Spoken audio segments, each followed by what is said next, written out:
I created a short horror film and an interrelated film review and poster. There are a multitude of conventions that can be discussed. I aim to conform to conventions to ensure my works are products of good research and are suited to their genre, type of media, and etc. Horror has many conventions that are important to include to ensure that a film is suited to its genre. One of the most important conventions, in my opinion, is reflecting society's fears. A horror film must include people's fears because they expect to be scared while watching. The most important convention is as discussed, but there are many others that should be included. Successful horror films such as It, Annabelle the Creation, Happy Death Day and more all play on common fears within society, such as clowns, zombies, blood, demons, death, and etc. Including fears in their film ensures the audience will be scared, which often makes the movie identifiable as a success.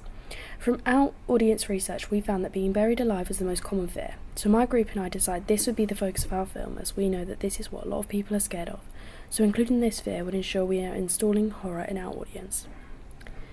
The subgenre we focused on was predominantly psychological, similar to the likes of Black Swan, Rosemary's Baby, or Silence of the Lambs.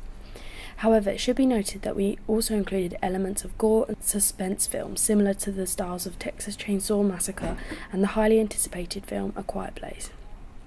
A combination of subgenres means there are more conventions to abide by, so to name a select few, we include the physical destruction of the body and the pain accompanying it. There is also an emphasis on visuals, style, and technique in pornography films. This is evident when our protagonist is burnt alive.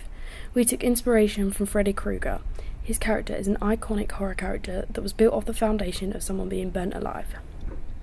In addition to genre conventions, specific media such as short films, film reviews, and film posters all have typical conventions that are expected of each one.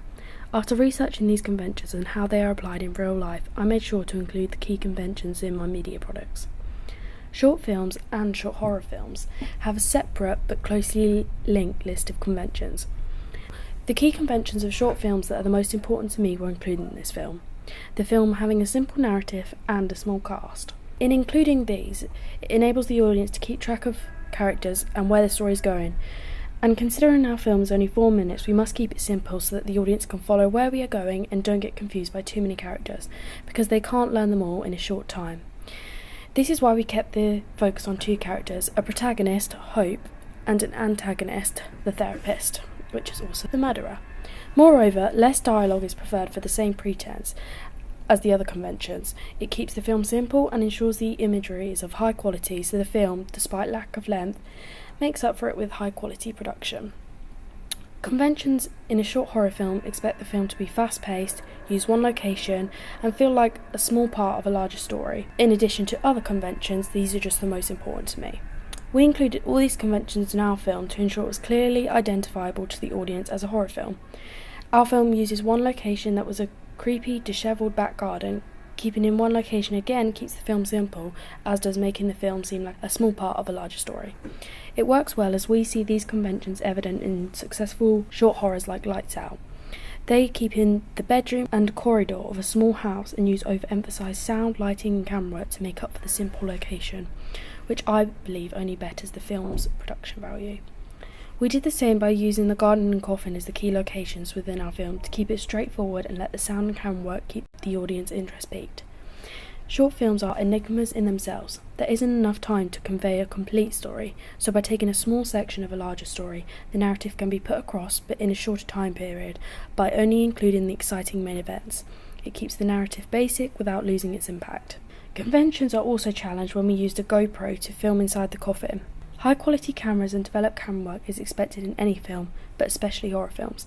However, using a GoPro provides a different element to the film in which the audience get to be inside the coffin with Hope.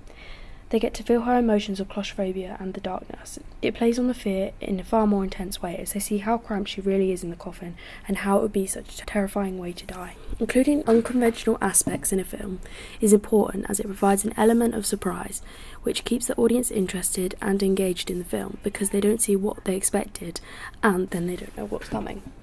Film posters also have key conventions that are important to include, and I included all of them to ensure the audience would see the poster, know exactly what it is, and can find all relevant information. I think a film poster is a vital part of marketing, as it helps alongside the likes of trailers to pique interest in the film and build up anticipation. One of the main conventions that achieves this is the main image.